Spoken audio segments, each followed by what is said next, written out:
This video is brought to you by Squarespace. So you just upgraded to a juicy f1.4 lens and you're like, well, now I'm always gonna shoot f1.4 because the bokeh. So f1.4 all the time, every photo forever. Stop it! Lizzie, chill.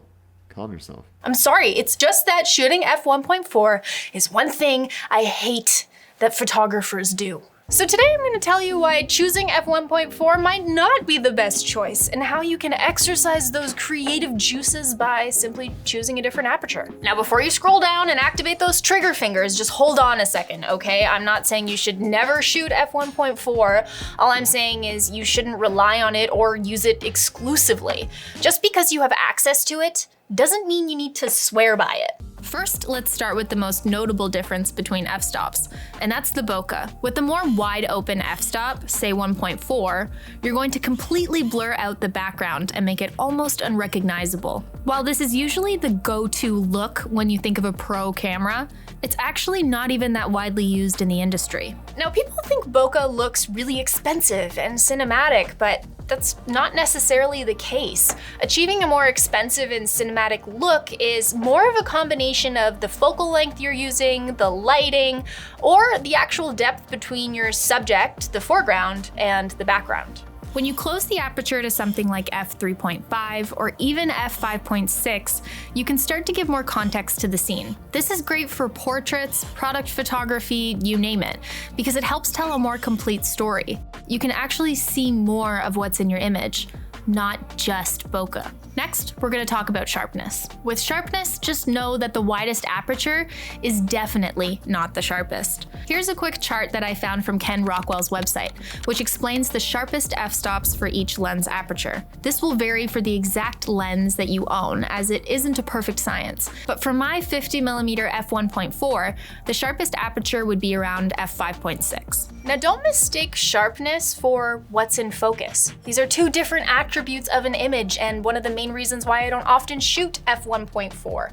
The more open your aperture, the shallower your focus plane. Meaning that in this photo, using the 50mm f1.4, you can see that my eyes are in focus, but the tip of my nose isn't. At f2.8, the entire face is now in focus, but the rest of my body and hair are still out of focus. Finally, at f5.6, we can see that my entire profile and body is now in focus. So the sharpness of an image is the actual amount of detail that's captured by the lens, while the focus is exactly that, how much or how little of your image is in focus. Therefore, the sharpness of an image can only be seen and analyzed by what's actually in focus. Are you following me? Have I lost you yet? Why shoot f1.4? I've interrupted your programming because I needed a break. So here's my no BS, totally honest, heartfelt rant about Squarespace. I built my own website using Squarespace, and normally I find design really challenging, but the template I chose from Squarespace made it super simple. I love how it turned out. It's clean and it's a great framework to support my portfolio. But the best part has to be that I literally built it myself. I didn't have to hire anybody else to do that. And when I run my own business, every expense counts, okay? And it's so easy for me to go back in and make customizations and make updates regularly. I love the platform. My favorite features are that I can log in, get analytics about my digital products that I sell in my online store, and they make marketing super simple. I actually just discovered their promotional pop-up and announcement bar feature, and it's great. It's so easy to use. I just love that so many of these features are already built in. And when you run your own business, I don't have a lot of extra time in the day. I don't want to spend a lot of time learning a new platform, so I just love how intuitive it is. Now here's where you come in. 1, head over to Squarespace and take advantage of their free trial. And when you're ready to launch, you can use this code right here, or it'll also be linked in the description box below for you to click on to save 10% off your first purchase of a website or domain. And number 2, if you don't have a website, make one. And I'll have a video linked up here as to why you should.